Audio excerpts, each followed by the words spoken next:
안녕하십니까, 여러분. 저는 지금 60대 후반을 향해 달려가는 인생의 덧없음을 철저하게 느끼고 있는 여성입니다. 저의 인생에 굴곡이 있다면 큰 산이 하나 덜렁 있는 것이 아닌 에베레스트산 여러 개가 쭉 줄지어 있는 느낌이라 생각합니다. 에베레스트가 TV에서만 보던 죽음의 산이라고들 하던데 정말 제 인생을 비유하기에 찰떡이 아닌가 싶을 정도로 환상적인 수식어라고 생각합니다. 저는 정말 힘든 유년 시절을 보냈고 절망적인 결혼 생활을 했으며 충격적인 말년을 맞이하는 느낌을 받으며 하루하루를 힘겹게 살아가고 있습니다.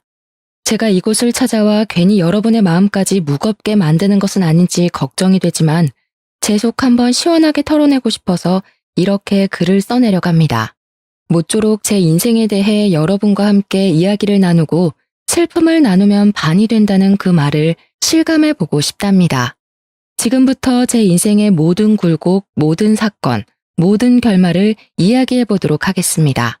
저는 20살이 간 넘은 어느 날 아무것도 모르는 상태로 결혼이라는 것을 하게 되었고 그 이후 아주 고통스러운 일생을 맞이하게 되었습니다.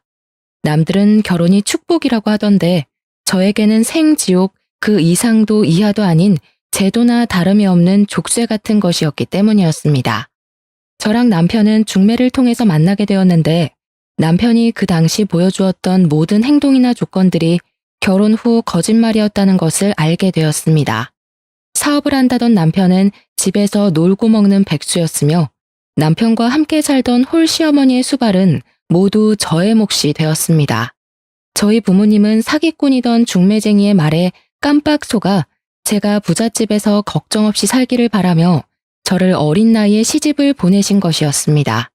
저희 집이 가난했기 때문에 부모님께서는 늘 저를 걱정하셨고 제가 배를 굼지 않았으면 하는 마음에 먼 타지로 저를 시집 보내신 거였는데 실상은 전혀 달랐던 것입니다. 남편은 하루 종일 처자빠져 잠만 자다가 늦은 오후에 일어나서 마실을 나가 술을 먹고 돌아와서는 씻지도 않고 잠을 자기 일쑤였습니다. 그런 남편에게 잔소리라도 할라치면 어느샌가 시모가 제 옆에 떡하니 나타나 제 등짝을 때리며 잔소리를 하셨습니다. 남편의 기가 살아야 사업도 할 수 있는 것이며 돈도 잘 벌어오게 되는 것이라면서 저에게 남편의 기를 죽일 생각은 꿈에도 하지 말라고 하셨습니다. 저는 당장이라도 이혼을 꿈꾸며 하루빨리 이 족쇄 같은 집구석을 떠나겠다고 결심을 했었는데 아주 충격적인 일들이 그 뒤에 줄줄이 터지기 시작했습니다. 매일같이 백수 생활로 놀고 있는 남편. 어느새 저에게 모든 일을 맡기고 옆에서 눈을 부릅뜨고 지켜보며 잔소리를 하는 시모까지. 결국 저는 도망갈 수 없음을 느끼고 체념을 하고 있었죠. 그런데 집안 가게 살림에 구멍이 뻥뻥 뚫리기 시작했습니다. 그동안 모아두었던 돈들이 전부 바닥이 난 것인지 뭔지 쌀을 살 돈이 없다며 저에게 일을 하라고 시모는 잔소리를 시작하셨습니다. 차라리 집구석에서 한심한 사람들의 꼴을 보고 있느니 일을 하는 게 낫겠다는 생각에 동네 작은 가게에 취직을 해서 돈을 벌어다가 시모와 남편의 수발을 들고 있었습니다. 반찬을 사러 가는 길이 무서울 정도로 돈이 없어서 전전긍긍을 하던 도중 친정 부모님께서 아주 갑작스러운 사고를 당하게 되었습니다. 두 분이서 저를 보러 오시겠다며 그 멀리서 버스를 타고 이동을 하시다가 버스 전복 사고가 나게 되면서 그 자리에서 그만 목숨을 잃고 마셨던 것입니다. 처음 병원에서 전화를 받았을 때 저는 현실감이 전혀 느껴지지 않아서 한참을 멍하니 수화기를 들고 서 있어야 했습니다.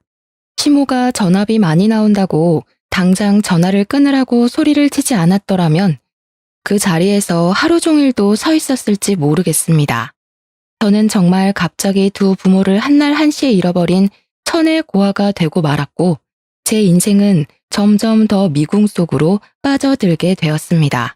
장례를 전부 치르고 상실감에 젖었는데 저희 집은 제가 태어나던 때부터 지금까지 단 한 번도 부유했던 적이 없었던 집안이라 당연히 물려받을 유산 같은 것도 전혀 없었습니다. 상속을 할 재산이 없으니 딱히 부모님의 재산을 정리할 것도 없었는데 그걸 알게 된 시모가 저에게 한 소리를 하시더라고요. 부모를 잃은 슬픔에 잠겨서 아무것도 하지 못하고 먹지도 못하는 사람에게 저희 부모님이 실속이 전혀 없는 사람이라면서 핀잔을 주는 게 아니겠습니까? 부모님 두 분 다 어이없는 사고로 보내버린 자식에게 도대체 그게 할 소리랍니까? 저는 상식을 벗어난 시모에게 정말 치가 떨렸습니다. 우리 집이 물려줄 유산이 1원도 없는 거지 같은 집안인지 몰랐다면서 보험도 들어둔 게 하나도 없냐고 저에게 잘 알아보라고 하더라고요. 돈돈거리면서 장례식장에 다들 부조는 많이 했냐고 물어보는데 사람의 탈을 쓴 짐승이 따로 없다는 생각을 하게 되었습니다. 어떻게 사돈이 죽었는데 장례식장에서 돈 타령을 할 수 있는 것인지 이해가 가지 않았습니다. 하지만 시모와 남편의 만행은 여기서 끝이 나지 않았습니다. 이 정도가 전부였다면 제가 에베레스트를 들먹일 이유가 없었겠죠. 장례가 끝난 뒤 큰 돈을 만질 거라 생각했지만 보험금도 재산도 하나 없자 시모는 저에게 하루빨리 돈이나 많이 벌어오라면서 슬픔에 잠길 시간을 주지 않았습니다. 제가 부모님을 추락할 시간조차 주지 않고 부려먹을 생각만 하고 있었으니 제 속은 얼마나 타들어갔겠습니까? 저는 집에서 놀고 먹는 백수 남편과 모든 걸 제 탓을 하고 돈 타령만 하는 시모를 모시고 살다가 이혼을 다시 한번 결심한 어느 날 임신을 하게 된 사실을 알게 되었습니다. 오랜 시간 달거리가 없었고 몸이 이상하게 나른하고 배가 불러온다고 했더니 임신을 하고 말았던 것입니다. 저도 지금 생각해보면 그때의 저를 쳐 죽이고 싶을 정도로 원망하고 있습니다. 어떻게 이혼을 결심한 사람이 임신을 할 수 있다는 말입니까? 뱃속에 아이가 자리를 잡고 있는데 제가 그 몸을 하고 도망을 쳐서 무일푼으로 길바닥 생활을 할 수 없었기 때문에 저는 이혼에 대한 생각을 접어야 했습니다. 결국 그 집을 떠나지 못하고 매일매일 눈물바람으로 제 인생을 다독이면서 밤을 지새우며 지냈습니다. 정말 기구한 인생이라고 하지만 어떻게 이런 일이 저에게 벌어질 수 있는지, 물론 제 잘못이 전혀 없다고는 말할 수 없지만 그래서 더욱 한탄스러웠습니다. 제가 임신까지 했음에도 불구하고 정신을 차리지 못한 남편은 돈을 한 푼도 벌어오지 않았고 벌어와야 한다는 생각조차 하지 않았습니다. 저는 만사까지도 쉬는 날 없이 열심히 일을 하면서 돈을 벌어왔습니다. 비단 우리 가족의 생계 때문이 아니라 태어날 아이에게 좋은 것을 해주고 싶었기 때문이었습니다. 푼돈이긴 하지만 한 푼, 두 푼을 모아서 아이를 위한 물건들을 사 모으며 출산 준비를 하고 있었는데 시모가 저에게 잔소리를 하더라고요. 아기 배내 쪼그리 해봐야 몇 개월이나 입는다고 3개나 준비를 했냐? 2개만 사서 매번 빨아입히면 되는 것을. 더워 죽겠는데 벗겨놔도 되겠구먼. 거기다가 기저귀랑 손수건은 뭐 이렇게 많아? 청기저귀 하나 사다가 빨았으면 평생을 쓸 수 있는데 일회용 기저귀가 뭐냐? 요즘 것들은 노동을 안 해. 쉬운 길로만 가려고 한다고 하면서 제가 산 육아용품에 돈 1원 보태준 것도 아니면서 내내 트집을 잡고 잔소리를 하는 것이 아니겠습니까? 분유는 무슨 분유를 먹인다고 젖병을 이렇게나 샀냐? 모유 수유하면 돈도 안 들고 좋은데 자기는 1년 넘게 모유를 먹였다고 하면서요. 저런 거 살 돈이 있으면 본인이 먹을 고기라도 한 덩어리 더 사오라면서 나이가 들어서 그런지 자꾸 고기가 당긴다고 하시더라고요. 저는 10달을 꼬박 품어 떡두꺼비 같은 아들을 낳았지만 정말 기쁘다는 마음이 단 하나도 들지 않았습니다. 앞으로 이 아이와 어떻게 살아야 할지 막막함에 산후 우울증까지 심하게 왔고 저는 점점 무기력해지기 시작했습니다. 하루가 어떻게 흘러가는지 아이가 울면 수유를 하고 아이가 자면 옆에 누워서 눈물을 흘리는 나날들을 반복했습니다. 가끔은 아이가 울어도 안아줄 힘이 없어서 누워있고 했는데 남편은 깨어있으면서도 단 한 번도 아들을 안아준 적 없는 사람이었습니다.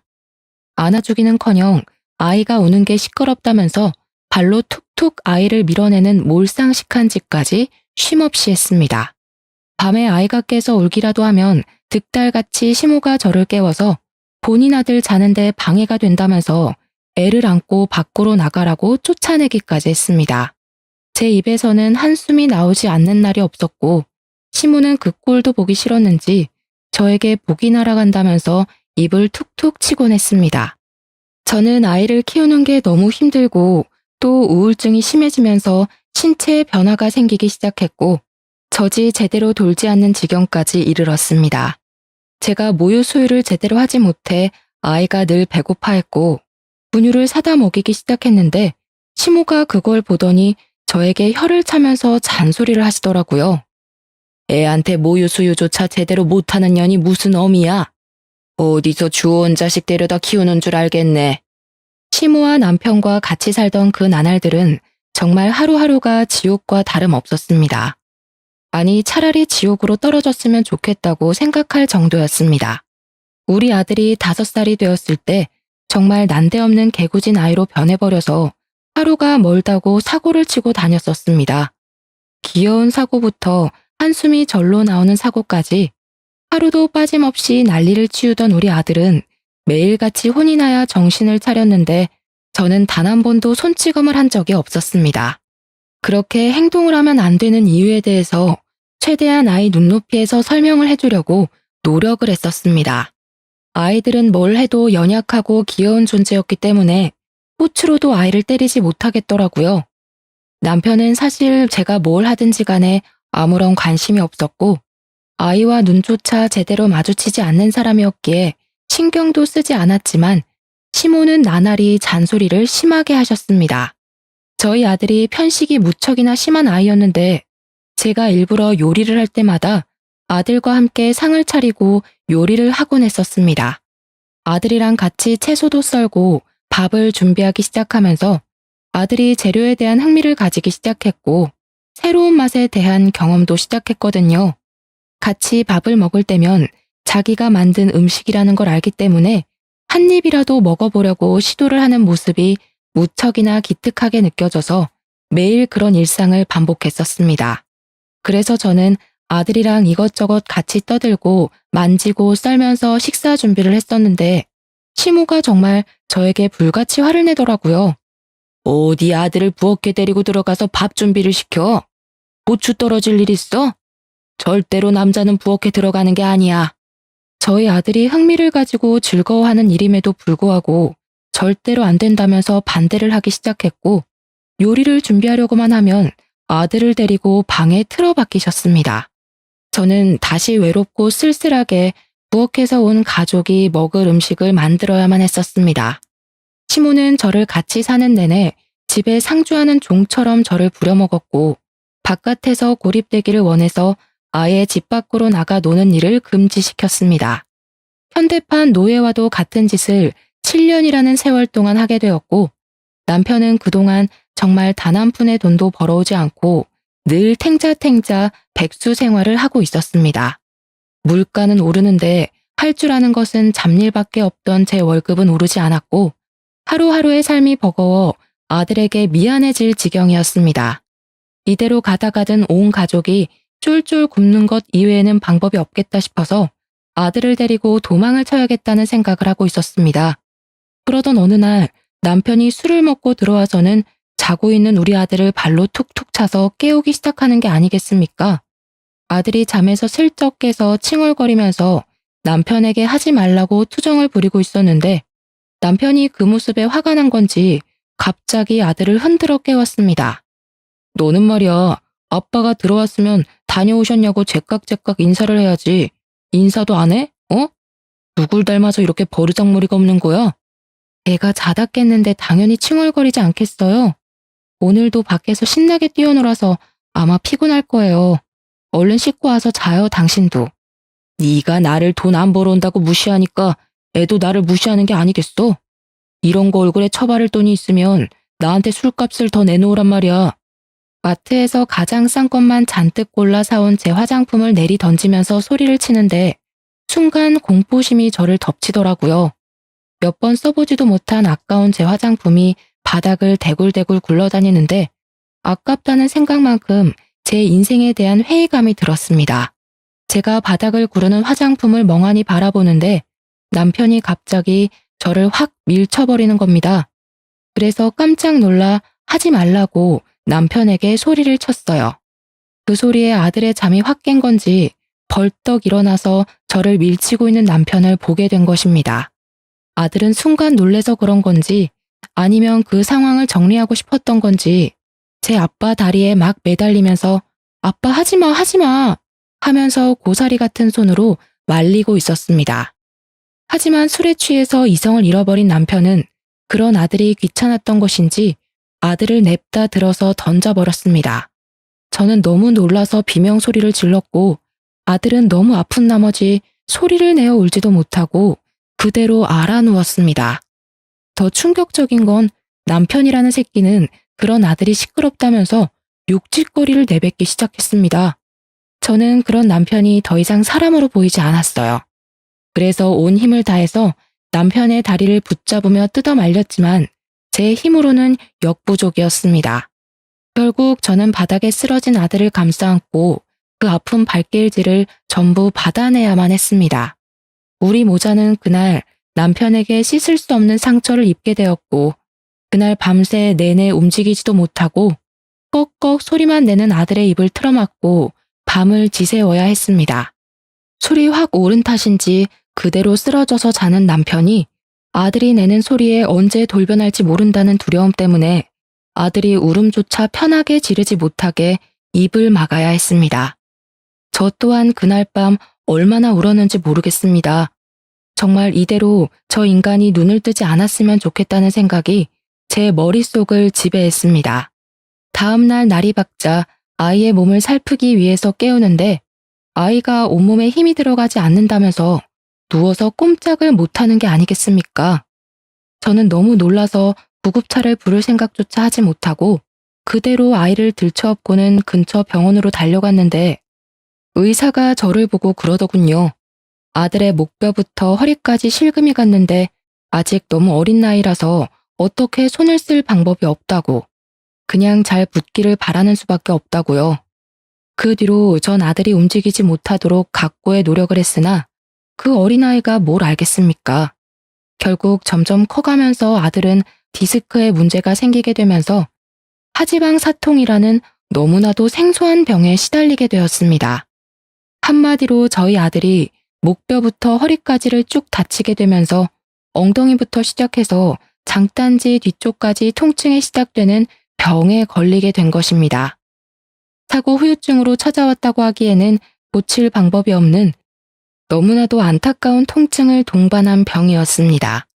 저는 정말 진심으로 남편이라는 놈을 저주하게 되었고 밤마다 울면서 그 인간을 좀 데려가 달라고 하늘에 기도를 올리게 되었습니다. 하지만 남편은 전혀 반성도 없이 애가 허약한 체질이라서 이렇게 된 것이며 자신의 책임은 전혀 없다는 식으로 말을 하는 것이 아니겠습니까? 애가 다쳐서 치료를 해야 하면 가만히 누워만 있게 돌봤어야지. 네가 제대로 돌보지 못해서 이런 후유증이 남은 거 아니겠어? 거기다가 태어났을 때부터 모유도 제대로 못 먹고 분유 먹고 자라서 애가 이 모양 이 꼴이 된 거야. 알아? 그래, 우리 아들 말 틀린 거 하나 없다. 네가 낳을 때 잘못 힘을 줘서 이렇게 된 거 아니냐, 응? 나오면서 허리가 걸린 거 아니냐고. 저한테 그냥 운이 나쁘게 사고를 당한 거다. 그 사고에는 네 책임도 있다고 박박 우기던 남편과 시모는 어느새인가 모든 걸 제 탓으로 돌리고 있었습니다. 저는 그제야 정말 이성이 날아가는 경험을 하게 되었습니다. 악에 받쳐서 눈물을 뚝뚝 흘리면서 남편에게 이혼을 하자고 소리를 질렀습니다. 그러자 시모와 남편이 저까지 죽을년 취급을 하더라고요. 어떻게 하늘 같은 지아비에게 이혼을 운운하냐면서 가정교육을 잘못 받았다고 하더군요. 하지만 이성이 날아간 저는 그들의 작태를 그냥 두고 볼 수만은 없었습니다.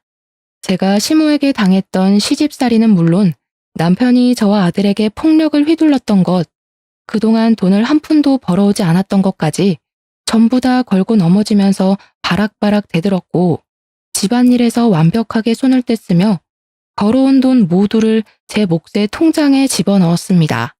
돈을 벌어도 그들에게 단 한 푼도 주지 않고 버텼고 그럴수록 화를 내는 남편을 보면서 저는 이혼을 운운했습니다. 거기다가 남편 놈이 제가 벌어왔던 돈으로 그동안 노름판에서 하루 종일을 보냈으며 계집질까지 하고 있었다는 사실을 알게 되었습니다. 저는 더 이상 참고 살면 바보가 된다는 마음이 들었고 하나뿐인 우리 아들을 위해서라도 이 집에서 빨리 탈출을 해야 한다고 생각했습니다. 필사적인 마음이 생기고 나니까 사람이 참 의지가 강해지더라고요. 버티고 반항하고 정신 나간 사람처럼 울부짖으며 이혼을 말했습니다.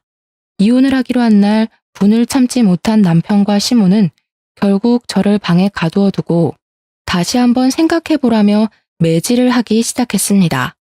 저는 맞는 와중에도 이를 악물며 참으며 버텨냈고 결국에는 경찰에 그 둘을 신고하면서 이혼을 할 수 있게 되었습니다. 그들이 유치장에서 죄가 없다며 억울하다며 뻔뻔하게 부정을 하는 동안 저는 경찰의 도움으로 이혼을 할 수 있었습니다. 그들에게는 돈이 없었기에 가석방이라는 것도 없었고 어쩔 수 없이 수감 생활을 해야만 하는 지경에 이르렀습니다.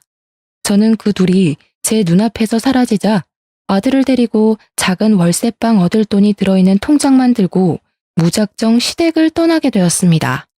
그들의 폭력으로 인해 법의 심판을 받는 동안 저는 그들이 다시 세상 밖으로 나와서 저와 아들을 찾지 못하는 곳으로 가기 위해 필사적인 노력을 했습니다. 여러 지방을 돌고 돌아 겨우 도착하여 자리를 잡은 곳은 바로 해남에 위치하고 있는 땅끝 마을이었습니다. 그곳에서 저는 생전해본 적이 없는 김밥 장사를 시작하며 아이에게 쓰일 돈을 마련하기 위해 하루하루를 힘들게 버티게 되었습니다. 처음에는 노상에서 김밥을 말아서 파는 일을 하다가 한 푼 두 푼 정말 티끌 모아 태산이라는 말처럼 쌈짓돈을 모아 아주 작은 구멍가게 같은 걸 열게 되었습니다. 라면과 김밥을 팔면서 아들을 키워낸 저는 20년을 더 고생한 덕분에 우리 아들을 아주 기골이 장대한 놈으로 키울 수가 있었습니다. 그만큼 제가 하루도 쉬지 않고 일을 해서 번 돈으로 아들을 먹이고 입히고 했다는 산 증거가 아니겠습니까?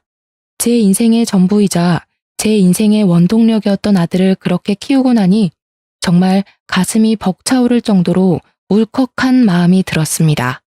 우리 아들은 어릴 때 다친 영향으로 인해서 오래 걷거나 서 있는 것을 힘들어하긴 했지만 그래도 일상생활이 어느 정도 가능한 수준으로 자랐습니다. 이미 한번 다쳐버린 몸뚱어리가 정상으로 돌아오기는 힘들었고 그럴 가능성도 없었지만 의지 하나로 잘 버텨왔다고 생각합니다. 우리 아들이 28살이 되던 해의 말입니다.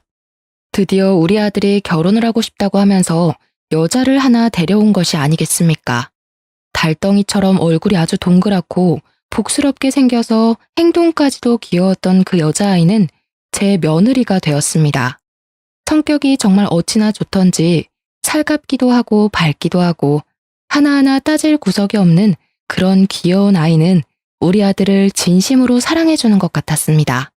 제가 며느리를 처음 봤던 그날 홀려버릴 정도로 성격이 좋았으니 저는 정말 반대할 이유가 하나도 없었고 하루빨리 내 며느리가 되었으면 좋겠다고 생각했습니다. 하지만 며느리의 집안에서 우리 아들을 무척이나 반대하는 바람에 바로 당장 결혼식을 올릴 수가 없었습니다. 제가 작은 구멍가게를 운영하며 아들을 키워냈으니 집안이 번듯한 것도 아니었고 우리 아들에게 아주 조금의 장애까지 있으니 반대할 만했다고 생각은 합니다. 거기다가 며느리 또한 이혼한 가정에서 자라 타돈어른이 투병을 하고 있던 중이었기에 재력이 있는 집안으로 시집을 보내고 싶다는 마음이 굴뚝 같았을 겁니다. 아등바등 사는 게 얼마나 힘든 일인지를 누구보다 잘 아는 저였기 때문에 며느리가 저희 집 며느리가 되었을 때 저는 정말 예뻐해 주었습니다. 저의 작은 김밥집에서 굳은 일을 마다하지 않고 저를 돕는 며느리를 어찌 예뻐하지 않을 수가 있겠습니까?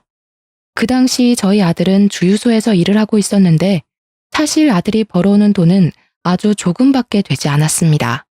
다리에 장애가 있었기에 일이 빠르지 않았고 오래 서서 일을 할 수 없었으니 당연히 버는 돈이 적을 수밖에 없었습니다. 제대로 공부를 하지 않아서 좋은 회사에 취직을 하지 못한 아들은 늘 취업에 대한 자격지심이 있었던 놈이었습니다.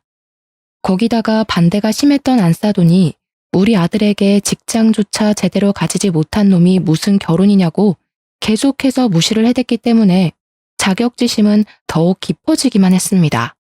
하지만 저는 그런 일이 있음에도 불구하고 우리 아들 부부가 현명하게 대처를 하고 잘 이겨나갈 수 있을 것이라 생각해서 둘 사이를 지지해 주었습니다.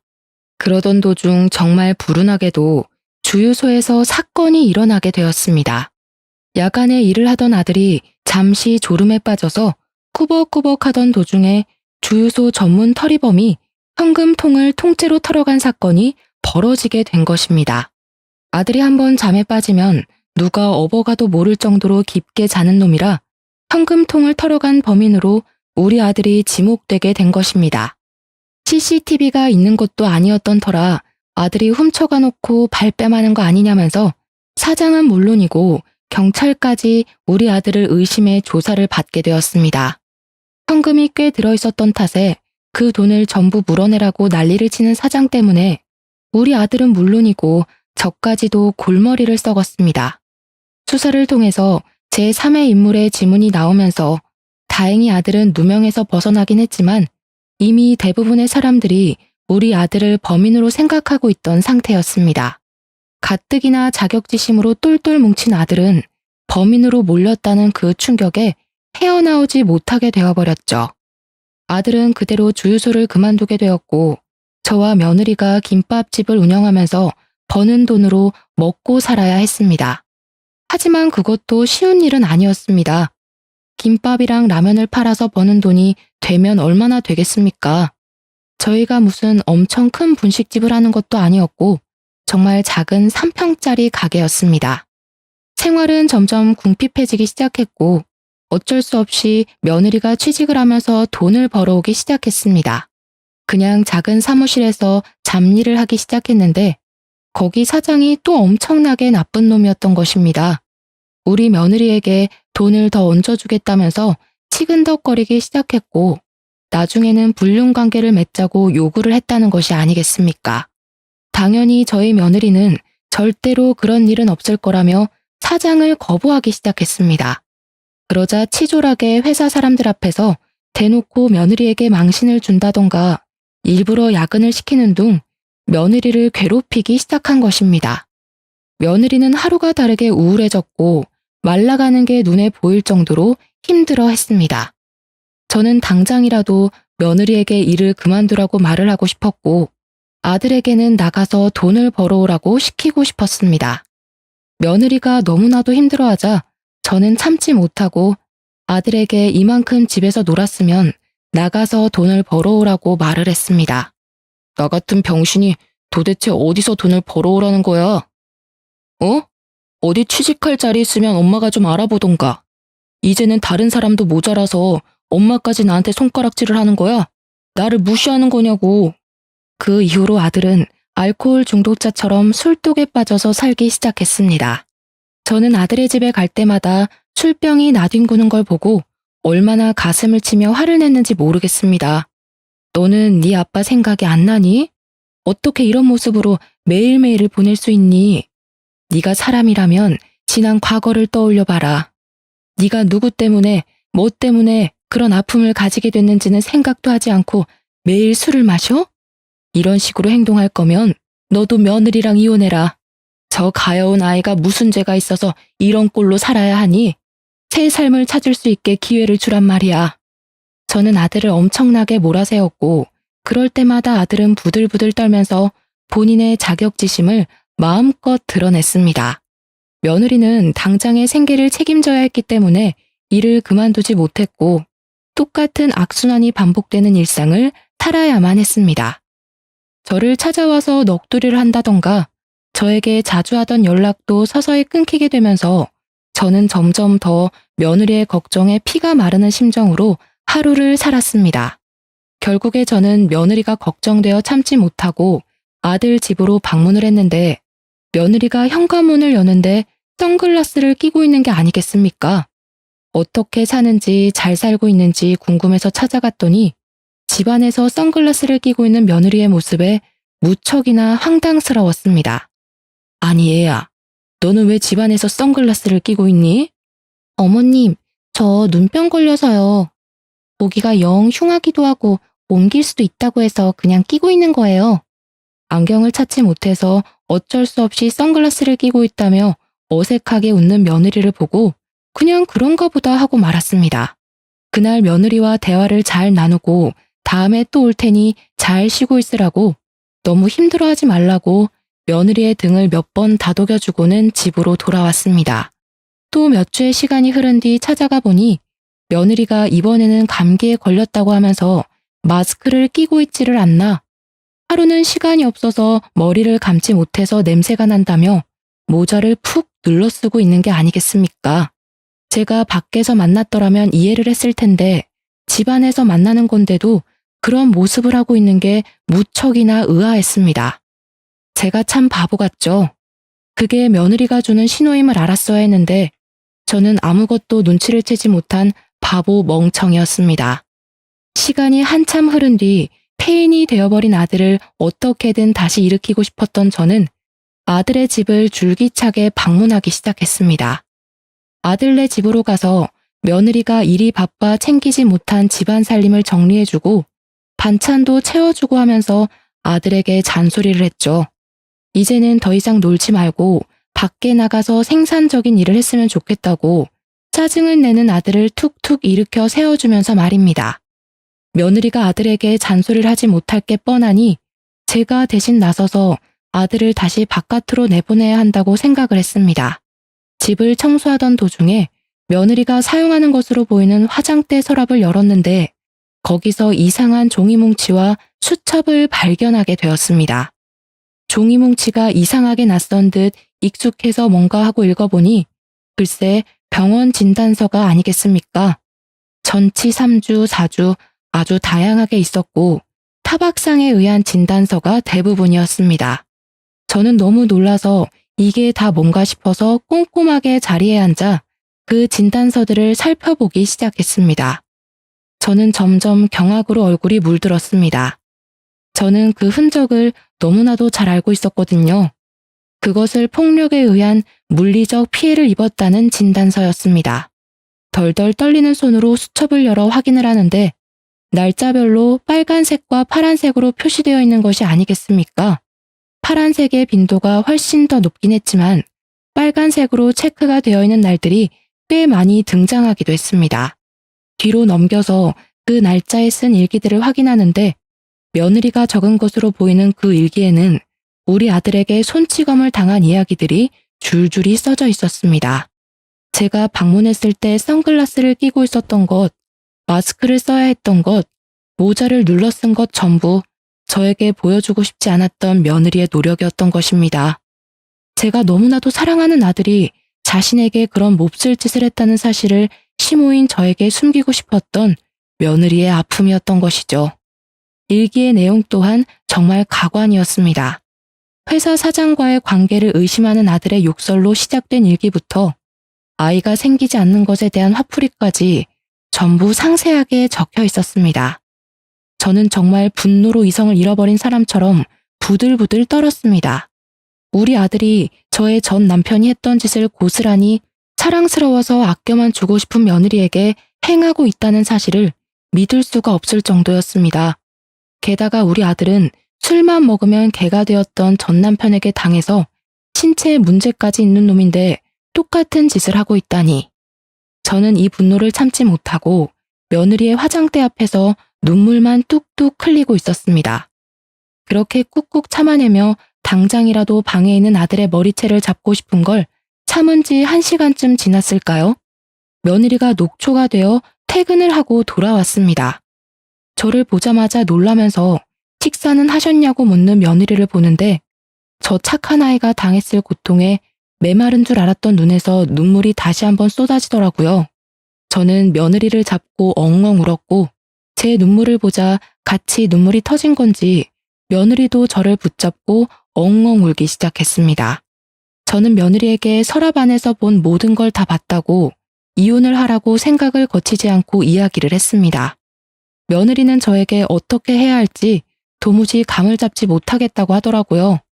그이가 술을 먹고 화풀이를 할 때만큼은 이혼 생각이 간절하다가도 평소에 건드리지 않으면 싸울 일이 없어서 괜찮다는 생각도 들어요. 제가 너무나도 사랑하는 사람이기 때문에 한 번만 용서해주자는 마음으로 살다가 여기까지 오게 된 거예요. 거기다가 저희 어머니께서 엄청나게 반대를 하셨었잖아요. 엄마 보기 부끄러워서 제가 어떻게 이혼을 하겠어요. 저는 며느리에게 생전해본 적 없던 호통을 크게 쳤습니다. 너의 인생이 지금 나락으로 가게 생겼는데 그 와중에 부끄럽긴 뭐가 부끄럽다는 게야. 내가 화장대 서랍 안에서 모아둔 증거 다 봤다. 이거 가지고 경찰에 신고를 해. 그리고 내가 가게를 팔아서라도 네 변호사 선임해 줄 테니까 이혼 소송을 걸어. 우리 아들이지만 저 모양 저 꼴로 사는 거 나 더 이상은 못 본다. 내가 시키는 대로 이혼해. 그런데 그 순간 제가 호통치는 소리 때문에 깬 건지 뭔지 방에서 자고 있던 아들이 뛰쳐나오는 게 아니겠습니까? 표정이 완전히 썩어가지고는 저와 며느리를 번갈아 가면서 보며 콧김을 씩씩 뿜어대더라고요. 이혼? 누구 마음대로 이혼이야? 그러더니 제 손에 들려있던 진단서 뭉치를 빼앗듯이 들고 가더니 하나하나 확인을 해보는 것이 아니겠습니까? 전부 다 확인을 한 아들은 그 진단서 뭉치를 허공에다가 뿌렸습니다. 와, 진짜 소름 돋네. 이런 증거들을 하나하나 모으면서 내 뒤통수를 칠 생각을 하고 있었단 말이야. 거기다가 엄마가 이혼을 도와주겠다고? 아들은 갑자기 누나를 뒤집으면서 며느리를 향해 돌진을 하려고 드는 게 아니겠습니까? 저는 재빨리 며느리 앞을 막았습니다. 저는 태어나서 처음으로 아들의 뺨을 세차게 2대를 연달아 때렸습니다. 지금 누가 누구한테 화를 내고 있는 거야? 정신 안 차릴 거야? 내가 이 꼴 더 이상은 못 보겠다. 내가 네 아빠한테 그렇게 당하고 살 때 네 아빠가 나 때리는 거 맞겠다고 그 앞에서 울고불고 매달리다가 다쳐서 장애를 얻어놓고 그 과거는 다 까먹은 채로 똑같은 일을 저지르면서 살아? 네가 사람 새끼야? 악마 새끼지. 저는 소리를 치면서도 분이 풀리지 않아서 황당해하고 있는 아들의 뺨은 물론이고 등짝이며 팔뚝이며 손이 닿는 대로 때렸습니다. 엄마는 어떻게 자식 생각 하나도 안 하고 이혼을 시킬 생각만 하냐고. 내가 며느리 보기 부끄러워서 더 말을 못 하겠다. 얘, 넌 뭐 하고 있니? 당장 짐 싸서 친정으로 가. 그러자 아들은 며느리를 말리려고 악소리를 내며 달려들었고 저는 그런 아들의 발을 걸어 넘어뜨렸습니다. 아들이 다리를 잘 쓰지 못하기 때문에 약점이라고 생각하고 정강이를 걷어차니 아프다고 대굴대굴 구르더라고요. 너 같은 놈은 며느리길 막을 자격 없다. 아가, 너는 진단서 들고 경찰서부터 가. 엄마, 너 같은 놈은 콩밥을 먹어야 해. 그 이후부터는 며느리를 도와 모든 법적 절차를 밟게 했습니다. 경찰에 아들의 모든 짓을 낱낱이 밝히고 아들을 고소하고 이혼 소송을 진행하게 되었습니다. 저는 안사돈을 찾아가 무릎을 꿇고 빌었고 소액이라도 위자료를 꼭 지급하겠다고 약속을 드렸습니다. 아들은 법원에서 무수히 많은 사건에 대한 혐의가 인정이 되었고 진단서가 그 증거의 뒷받침이 되어 주었습니다. 아들은 징역 8개월형을 받게 되었고 수감 생활을 시작하게 되었습니다. 며느리는 이혼을 했고 저는 며느리에게 2번 다시는 이쪽으로 발길조차 돌리지 말라고 신신당부를 했습니다. 며느리는 울면서 저에게 끝까지 죄송하다고 인사를 했지만 전혀 죄송할 필요가 없다고 오히려 며느리를 안심시키려 애를 썼습니다. 그 이후 아들은 만기 출소를 했지만 그 어떤 곳에서도 빨간 줄이 그려진 아들에게 일을 시켜주는 곳이 없었습니다. 좌절에 좌절을 맛본 아들은 매일같이 술을 퍼먹고 지내다가 결국 집으로 돌아오는 길에 무단횡단을 하다 사고를 당해 세상을 떠나고 말았습니다. 저는 당연히 우리 아들이 제대로 된 인생을 살지 못하고 그렇게 허무하게 죽어버린 것이 불쌍하고 마음이 아픕니다. 하지만 사람을 꽃으로도 때리지 말라고 했음에도 그런 일을 벌인 것은 그 어떤 것으로도 용서를 받지 못한다는 것을 다시 한번 깨닫게 되었습니다. 저는 비록 혼자가 되었지만 오히려 자유롭고 편안한 마음이 든답니다. 김밥 장사는 여전히 그 자리에서 하고 있습니다. 가끔은 며느리가 저를 도와서 같이 장사를 하고 가게를 정리했던 그날들이 그리워지기도 합니다. 항상 제 옆에서 힘이 날 만큼 환하게 웃어주던 그 얼굴을 어떻게 잊을 수가 있을까요? 그 예쁜 아이의 얼굴에 그림자를 지게 한 그 과거가 너무나도 고통스럽습니다. 그래서인지 저는 며느리와도 완벽하게 연락을 끊어냈습니다. 가끔 한번 그리울 때가 있긴 하지만 지금까지는 아무런 소식도 듣지 않고 잘 참아내며 지내고 있는 중입니다. 앞으로 먹고 살 만큼만 벌어먹고 살면서 말년을 맞이해 보려고 합니다. 무소유라는 말처럼 정말 모든 것에서 자유로워진 저의